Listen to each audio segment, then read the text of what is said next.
है, आप अगर विश्वास रखे हो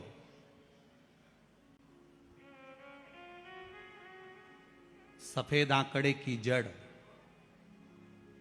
जिस नारी का संतान नहीं हो, गर्भ नहीं ठहरा हो, सफेद आंकड़े की जड़, जिस देव अधिदेव महादेव की कथा जिस तुम्बरुका जी ने श्रवण कराई है, शंकर भगवान जिनके सामने बैठकर शिव पुराण की कथा सुन रहे हैं, उन तुमरुका जी का नाम लेकर शिवलिंग पे से 21 बार घुमाकर मंदिर में ही कमर पर 7वें दिन रजस्वला धर्म के जो बांध लेता है और एक पीपल का पत्ता अवधूतेश्वर महादेव का नाम लेकर शंकर पर चढ़ाकर उसको गाय के दूध में उकाल कर रात्रि को दोनों पति पत्नी अगर पीकर सोते हैं, 3 महीने में भगवान भोलेनाथ उसकी गोद भर देते हैं। ये शिव तत्व, शंकर देता जरूर है।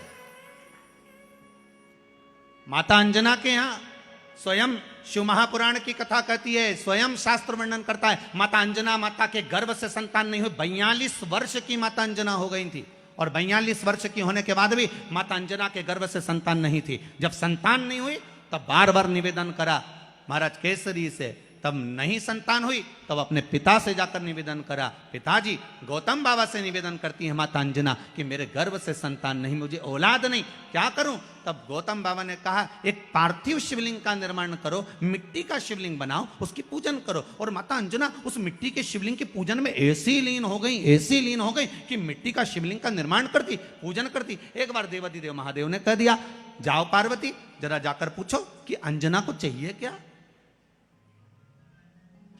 अंजना माता को चाहिए क्या। अच्छा, सारे देवताओं को सबसे ज्यादा टेंशन देवाधिदेव महादेव से रहता है, क्योंकि ये बिना सोचे बिना समझे किसको क्या दिया है कोई भरोसा ही नहीं होता।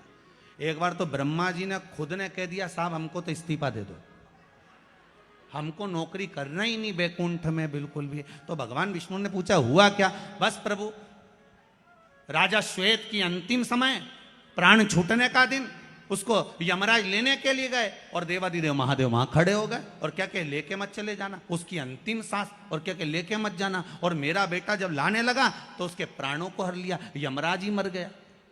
फिर मेरी पोती गई मृत्यु देवी, उससे कहा उठा ला राजा श्वेत को, वो राजा श्वेत को जैसी मृत्यु देवी ने फांस डाली, भगवान शंकर ने उसको भी मार दिया। अब बताओ, सूर्य नारायण भगवान बोले कि मेरा बेटा भी मर गया, मेरी पोती भी मर गई, अब बताओ क्या करें? तो भगवान ब्रह्मा जी ने शंकर जी से जाकर कहा, भोलेनाथ ये आपकी आदत बहुत गलत है, जब इसको मरना था तो आपने क्यों बचाया? शंकर जी बोले मेरे मंदिर में बैठा था, जगह तो देखो कि कहां बैठा है।